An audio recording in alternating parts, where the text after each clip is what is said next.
because what we do is so much more complex than it used to be, with all these devices and all these rules and regulations and everything over the last 20, 30 years has made this industry get more complex and much more clinical, as you said. So I would definitely agree that like clinical rotations in sterile processing probably should be a formalized form of training and a formalized way that we introduce people into this line of work. Rising above the buzz of ultrasonic cleaners and the clanking of stainless steel are the ideas and voices that are changing an industry. You're listening to the Beyond Clean podcast, the central nexus for the people, processes, and products that are improving our sterile processing world. Each week we speak with frontline technicians, CEOs, engineers, and entrepreneurs with a common goal to help you fight dirty. Every instrument, every time. Whether you're tuning in for education or inspiration, we're glad you did. Now turn on those washers and turn up the volume. It's time to go Beyond Clean. This week on Beyond Clean, we speak with Adam Okada, who is a clinical manager with Beyond Clean. Adam's got 15 years of experience in the sterile processing industry, serves as the president of the Central California chapter of ISHM, has been an SPD educator at Community Hospital in Fresno, California, and founded Sterile Education, an industry training and tech-based company to reach frontline sterile processing professionals. He is passionate about helping improve the quality of patient care by giving SPD technicians greater access to education and information.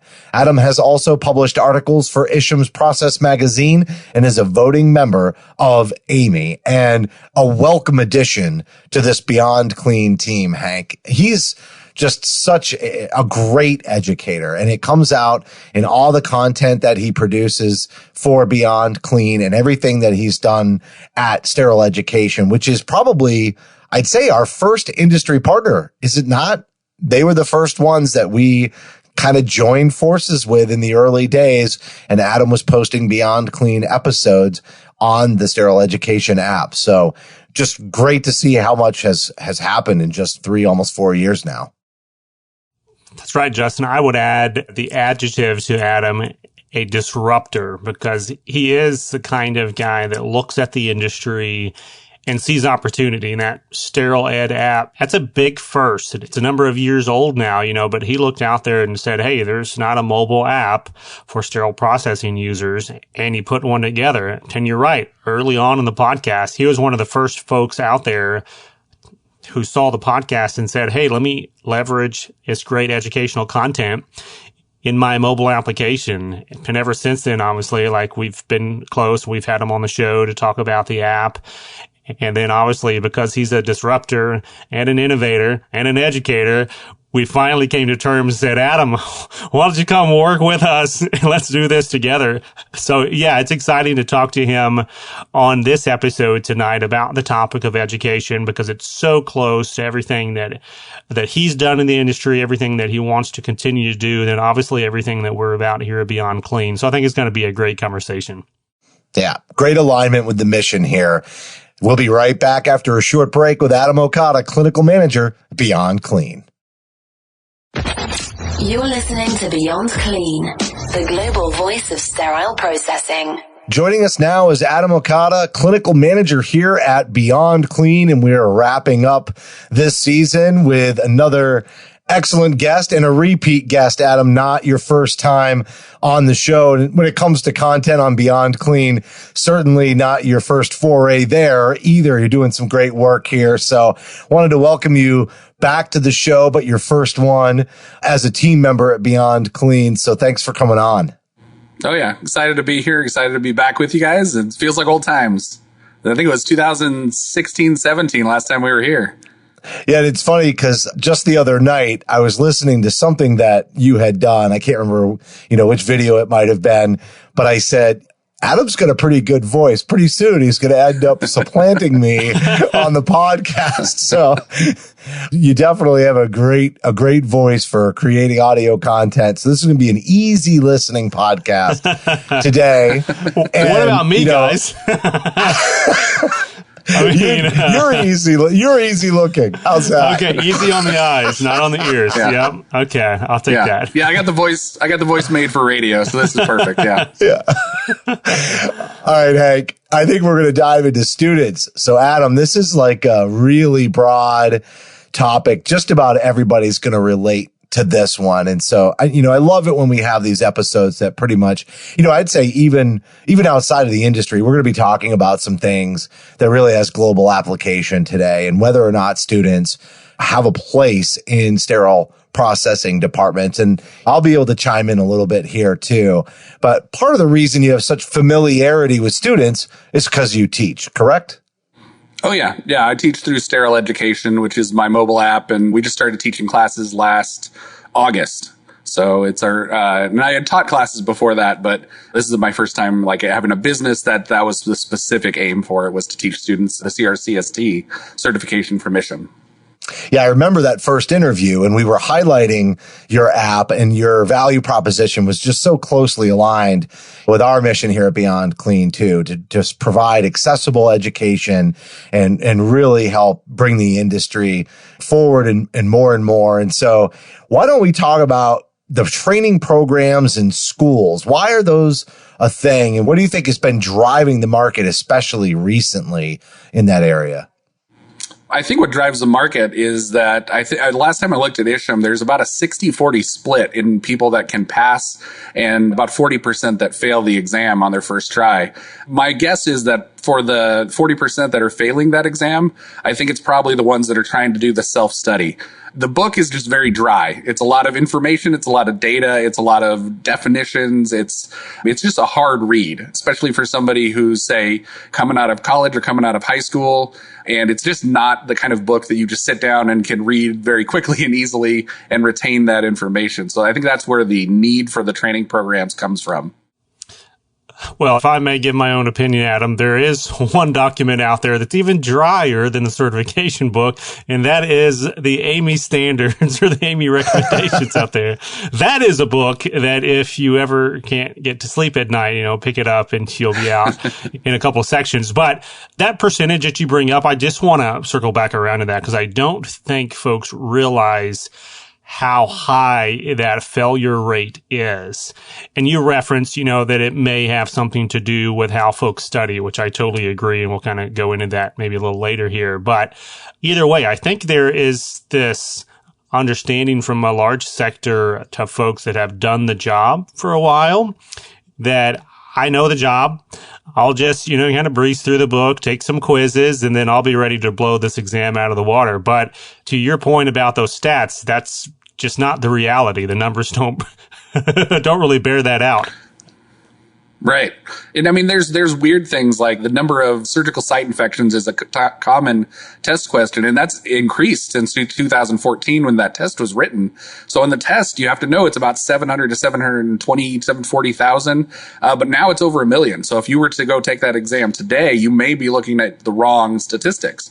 So, I mean, there's certain things that have, and they update them, as every so often, but there are old statistics, old data in that book that you do need to remember. Things like the temperature and humidity is another one where now the standards basically say that whenever your building was built is what the temperature and humidity standards should be through ASHRAE, whereas the ISHM exam actually has specific temperature and humidity instructions for each of the 3 areas. So again, it's something that you may learn in the department, but actually in the ISHM exam, it's a completely different thing. And those are little secrets that only an instructor would know because it's not going to spell it out in the book as like, this is an important piece of information that's going to be on the quiz. All of the book, is a potential. But yeah, if you've taught the class enough as you have and you've gone through multiple rounds of students, you begin to learn not only the content, but also the test, I'm assuming. But I want to go back to what's driving the market question too, because you mentioned the failure rate. And maybe let's take one more step behind that. And in the last 5 years, we've seen a lot of changes around how legislation is enacted in the country as it pertains to certification, but also how facilities and hospitals themselves are just acting of their own accord to start requiring certification. So what impact have you seen in just the last, 2-3 years that has had in training programs? I think that's been huge. When I was coming up, and sorry, dating myself, this is 15 plus years ago, we could just call a hospital and like, hey, I want to volunteer. And they would be like, sure, come on in. Because they were needing certified technicians. Certification was a relatively new idea, and requiring certification was a ways off. So most hospitals were like, hey, come in, you could be uncertified, we'll give you 2 years to get your certification. But now, especially here in Fresno, there's several hospitals that will not even give you an interview unless you're certified. So certification has become much more important as time has gone along. And these hospitals, that they know how valuable this position is, and they know that trained technicians, certified technicians that have that basis in not only how to do the job, but the why you do everything, that those are the kind of employees that you want to have inside your department. So I have seen an increase, especially in the last 5 years, in departments that require it before you can even get an interview to those departments. Now, Adam, can you speak to the logistics behind getting certified? So we're going to be talking a lot about the student aspect, the training, the externship too. But the reason that externships are a thing is because it's not as simple as just studying the book and then registering for the exam. There's something else missing in there. So can you walk us through what that is and why it's important? Well, I think are you talking about the 400 hands-on hours required for ISHM certification? Yeah. So that is an important part of that ISHM certification. And you have to know before you go to enroll in a program, you have to know that those 400 hands-on hours are required for ISHM. I believe CBSPD does not require the hands-on hours. They either require you to already be working in the department or that you take a course as a prerequisite for taking the CBSPD exam.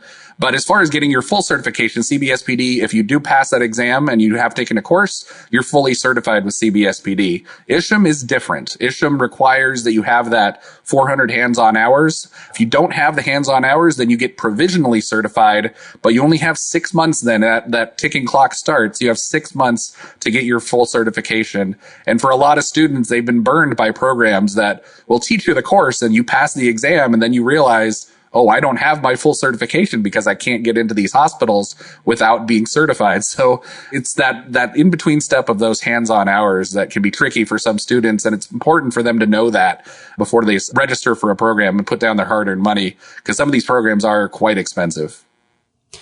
And this goes to both if you have your provisional certification or if you have your full certification, but you've never actually worked in sterile processing before.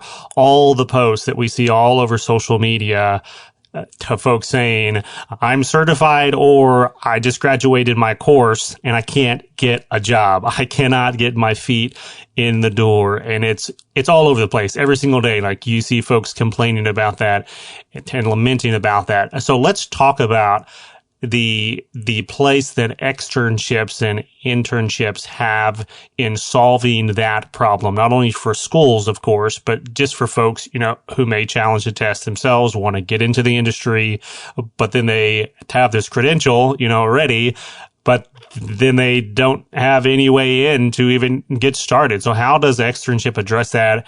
And I guess kind of talk us through what is an externship, I guess. Let's start there.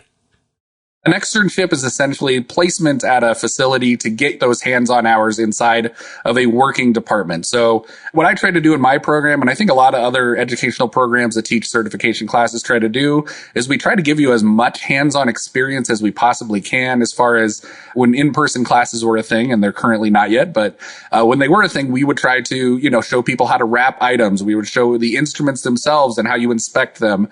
I used to show an insulation tester and things like that. Now that we're virtual, those things are a lot harder to do. So the hands-on part they actually get inside of the working department becomes that much more important. And so that externship where you're actually hands-on in a department and seeing the way that the sterile processing department functions is really valuable to passing the exam. I think for one, seeing those instruments and how they work, seeing all the way the department flows, it answers a lot of questions that you can just glean from your personal experience instead of memorizing from a book, which is always the best best way to learn. And then those externships a lot of times are volunteer. So you get placed at a facility.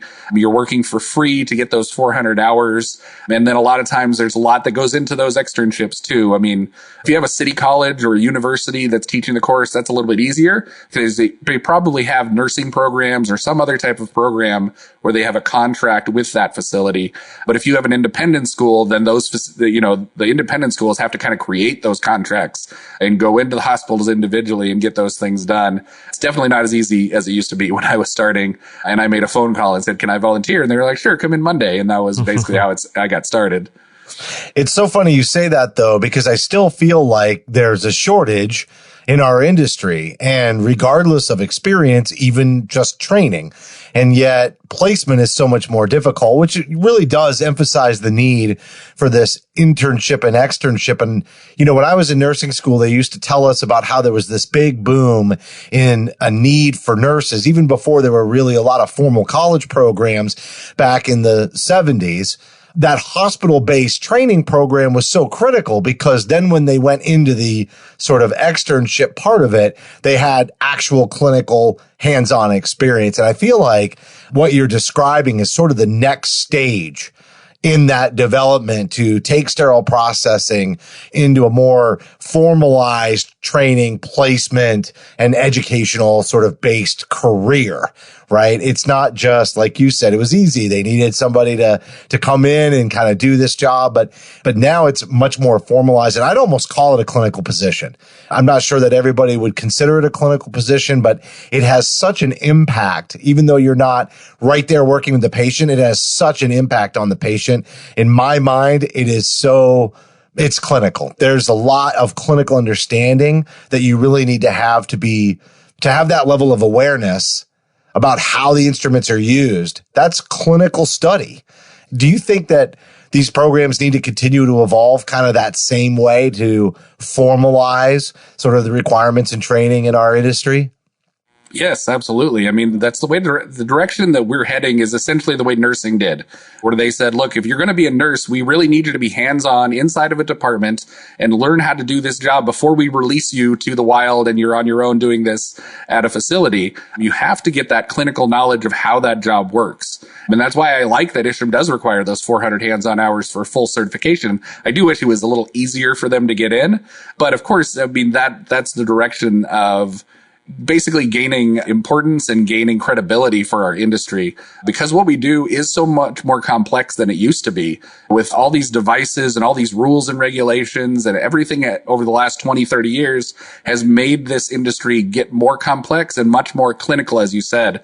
So I would definitely agree that like clinical rotations in sterile processing probably should be a formalized form of training and a formalized way that we introduce people into this line of work. Yeah, it's not just dealing with stainless steel anymore. There's lots of different materials. There's electronics. There's lumens. There's just so many more considerations. And layered on top of the technological advancements is science that we weren't studying when it was just stainless steel instruments. No science. And so, science. Yeah, but it's just telling us a lot more that we didn't even know even back then. Well, simply down to biofilms. That's not new science. That's a new awareness. Yeah, absolutely. And biofilm is a good example of something that we had no idea about before. And now we teach this as like an important part of, hey, we need to get these things cleaned as soon as possible. As soon as they arrive in SPD, that decontamination process does start at the point of use because of biofilm and things like that we've learned about.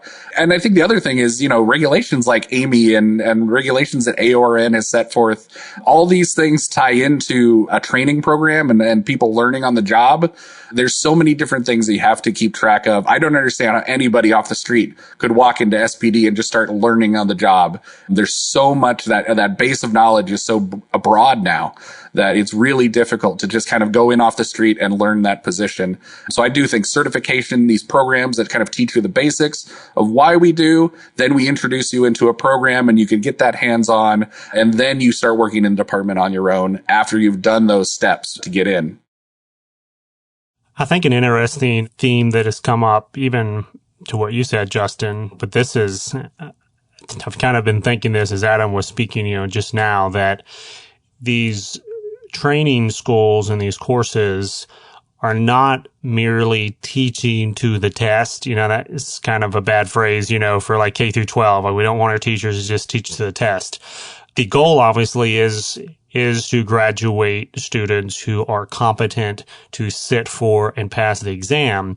But the higher goal is to create that baseline level of competence, to your point, Adam, that you wouldn't just get if you only had a book in front of you, that you can only get with an experienced instructor and with other students in your class asking questions and saying that they don't understand. And so you go deeper into those basic concepts.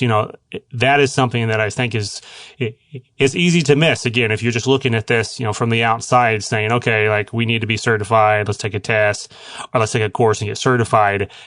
It's more than that. Yes, definitely more than that. I mean, I was lucky. My educator was Sharon Rojo, and he is obviously a legend in the industry now and one of the best educators that I've ever seen. But when he was teaching the class, he didn't just tell us, here's what's in the book. He said, this is why it's so important. If you don't do insulation testing, you can kill somebody. And he would show videos and he would show us the reason behind the test. So yes, you can answer a test. You can know the answers. You can know what the right way to do things. But it's actually when you're in the department and you get faced with those situations of, I know this, set needs to get done quickly, or I'm out the door in 20 minutes. Maybe I'll skip insulation testing this time. You need to know the why, that the patient is on the opposite end of everything that we're doing. So that once you understand that why, it really changes that data that you're getting in the test to say, okay, well, this is an important piece. Insulation testing isn't just an answer on a quiz. It's important to save people's lives. And that was what Sharon taught me. And I think that was the most valuable thing he taught me, was the why we do the thing we do. And if you're listening out there and you want to be taught by Sharon on the dangers of laparoscopic insulation, or I should say not testing that, we actually interviewed him a couple of seasons ago on the Beyond Clean podcast, so you can look him up and check that out. I'll try to remember to put that in the show notes to make that easy to find. To bring this back, Adam, to the interplay between these schools and the hospitals. You brought this up before. If it's a community college, if it's a state college, they likely have relationships, with some of these hospitals that can make this a little easier. But even then, there's going to be challenges. So lay out some of those challenges from the student's perspective first. Let's start there. Like, what are the challenges for the student in securing these critically important externships? Well, I've had a lot of people contact me that they've been certified, but they haven't been able to work in the department before. And, I've tried to help out as many as I can, but I have to prioritize my own students too, so that they get the hours that they paid for. Like I did in the old days, you could just call the facility. They would essentially say, come in on Monday. You'd go to volunteer services and they just, you just signed in. Hey, this is my name. This is where I'm going. And you just went to the department to get those volunteer hours. Now hospitals are much more restrictive. They've realized that if you come into the hospital and you're in a dangerous area, like sterile processing can be, and you have steam autoclave carts that are coming out at super high temperatures, you're getting exposed to sharps, you're getting exposed to biohazards. They've realized that you need to have some type of oversight or some type of training, some type of immunization and background checks and things like that.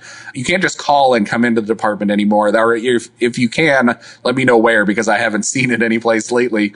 And so for students, it's become really hard. You have to go through some type of formalized program in order to get in to a lot of these facilities. So that's the big challenge for them, is that, yes, you can get self-certified, but without those hands-on hours, that's only a provisional that's only good for 6 months. And if you don't get that hands-on hours within 6 months, you start all the way back at the beginning and have to take the exam again. So it's frustrating for students, and I feel for those that have taken the class and not gotten placed for those volunteer hours. For the hospital side of things, it's become that they don't want to take the liability, I think, for the students. I worked at a facility where a student came into the facility. There was no real liability insurance on that person, and they had an adverse effect. They had something that was splashed into their eyes. And when they went to go for testing, they said, who's this charged to? And who's liable for this? And who's insurance and everything? And it ended up being the hospital had to pay for that. And that was the end of volunteers in that hospital. And honestly, the whole Central Valley here in California said no more volunteers without having some type of contract in place. So for the schools, it's become much more difficult to place students. For facilities, they've become much more restricted. And now with COVID happening in the last year and a half, that it's even become more difficult. They've had much more restrictions placed on students coming into the facility. My students go through a full background check, drug screen, and immunization record check, and they are I have full liability insurance on all of them, and I still have facilities that tell me they still will not allow my students to come in, even though there are no financial liability and all of their immunizations are done. They still will not let my students in. So it's just become really difficult to get those hours. And so, Adam, I know you've been an educator inside these facilities as well, and I've been a manager and director in departments that have had students in my department. So on the inside of hospitals, even the hospitals who say, yes, I want students, send them to me, let's do this thing. Even then, there's challenges once that process has started, such as, oh man, it's a busy day today. What do I do with this student? Oh man, I forgot they were coming in. How do we schedule? Do we have preceptors? What do we do? Is the instructor there with them or are they not with them? Like, do we dedicate extra staffing? What does all that look like? Can you talk us through the key factors that you would describe a successful externship? Once the hospital says yes, once the student is accepted at that externship, like what do you actually need to make that thing go smoothly throughout all 400 hours? What I always tell managers or directors when I'm pitching the idea of students coming in is I always tell them, hey, do you have experienced staff that you trust to train? Do you have one or two people on each shift that you feel like would be good preceptors that when a new person comes in, you feel good that they're going to train them in the correct way?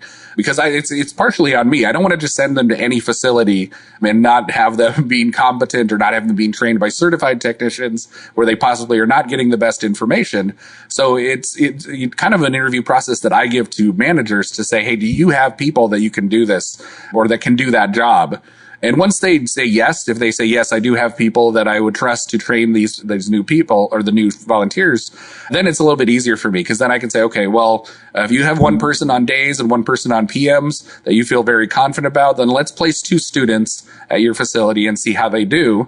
And I think that's the most important thing is to the trust of the people that are actually working on the floor. I know that was my favorite thing in the world when I was in the department and I was actually on the floor training somebody and getting to see, like, showing them the way to do something and then seeing that light bulb go on when they're like, oh, I get this and I get the reason behind this and I understand how to do this. And it's just really validating and it's very exhilarating to see that light bulb come on in a new student. But I know not everybody's that way. There's some departments and some people that just do not like training. They're going to avoid it. They're going to ignore them. They're going to just put them on their own. I've seen that happen in a lot of departments. So making sure that the facility is a place where they can learn from somebody who's actively helping them and learning and helping them grow into the kind of technician they need.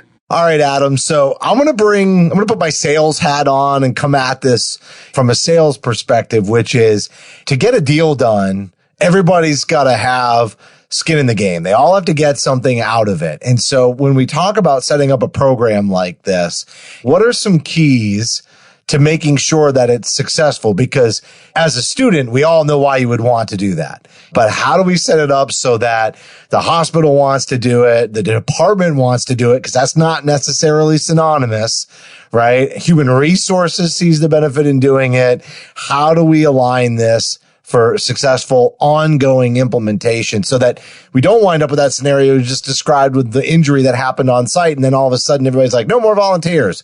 So how do we make sure this is done right and done successfully?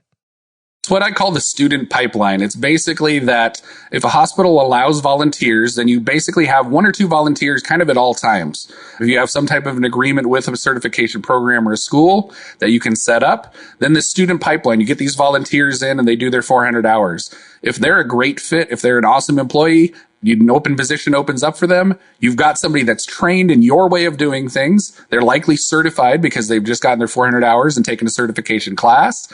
So a certified trained technician in your way of doing things that you got for free Absolutely. I would take that any day of the week as a manager because it's somebody who's motivated. It's somebody who's got experience in my way of doing things, not somebody else's way of doing things.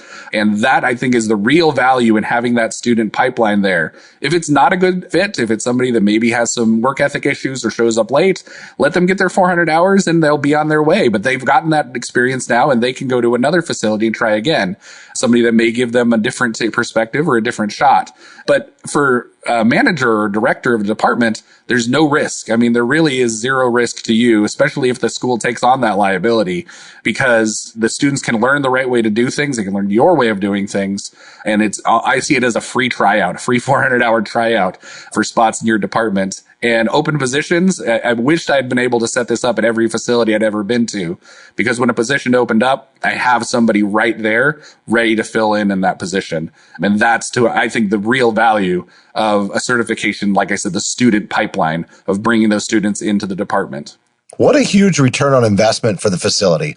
If you just think about, if you bring in somebody who doesn't have a lot of experience, it's 6-9 months learning curve where you're really not getting a lot of value. And in this case, you'd just be crunching that in almost like an unpaid orientation.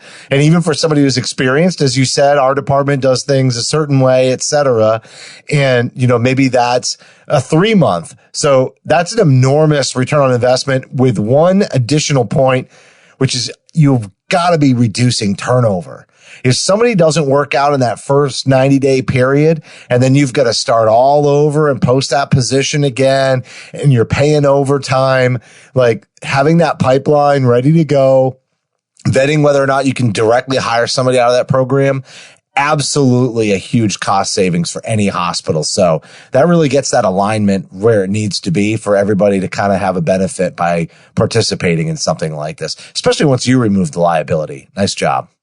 Yeah. And I mean, I from every perspective, from the hospital's perspective, again, there's no open positions, right? You've got somebody that's ready to fill in. They've already had their background checks and immunization checks. They really are ready to get hired right away.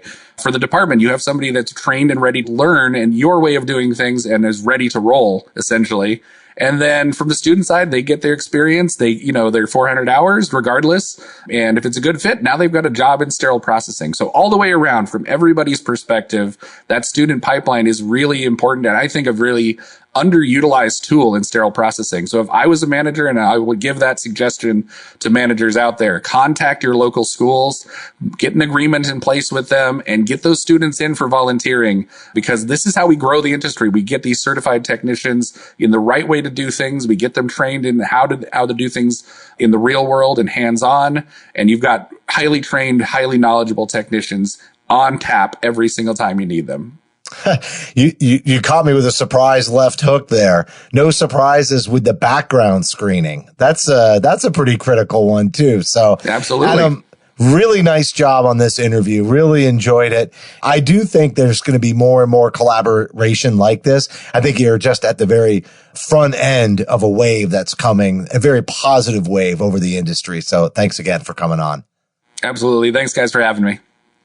That was Adam Okada, clinical manager here at Beyond Clean, and talking about students and their place in sterile processing departments, and maybe their placement is maybe a better way to say that, Hank, in sterile processing departments. But Adam has such an excellent grip on the business case and the business sense of this and that return on investment. And I know we just wrapped up the interview kind of talking about that, but I just don't even understand why anybody as a system director or a department manager wouldn't want to establish this kind of a relationship with a local school, with a local program, and really get that pipeline, as Adam said, established, because I can just see it's going to help you have less volatility related to staffing in your department. It's going to smooth out those bumps. It is, Justin. And I brought up, some of the common pushback against this. And it's that whole dynamic of the department's already short-staffed, we're already crazy, the leader's already stressed out, one more thing to manage. Now we've got students coming in that we have to babysit for 8 hours. That's the mindset. That's not the reality, but that's the mindset. And you're right. There is so much more value in this relationship and just viewing it as a time suck or another thing to share my attention. It's an investment in the future of your department, the future recruiting potential of your department, and the future of the industry. Like these folks, if they're great employees, they will continue to grow. They'll become supervisors, managers, directors. They're going to spread around the entire country eventually. And they can start right in your department. Just like Adam said, you can teach these folks your way of doing things, the best way, right? The university hospital way. What greater opportunity is that? Because it is very rare to find someone who just applies for your position that has all the experience that you want, plus they're not bringing in bad habits. Almost always someone is bringing in something that you really don't quite like the way that they do that. Well, you don't have that with students because they are Play-Doh that you can mold. And man, I mean, that's a great opportunity, not only for the hospital as well, but also for the students. Yeah, I couldn't agree more, Hank. Nice job on this episode, Adam, for your second appearance. That's going to do it for this week's show. As a reminder, you can help support Beyond Clean by subscribing on iTunes, Stitcher, Google Podcasts, Spotify, Amazon Podcasts, your favorite podcast application, or by downloading our smartphone app for iPhone and Android. We'd certainly appreciate a rating and a review because your feedback is important to the show. And if you have any topics that you'd like us to cover on a future episode, just send an email to info@beyondclean.net. And on behalf of Hank and myself, thank you for listening to this week's episode of Beyond Clean.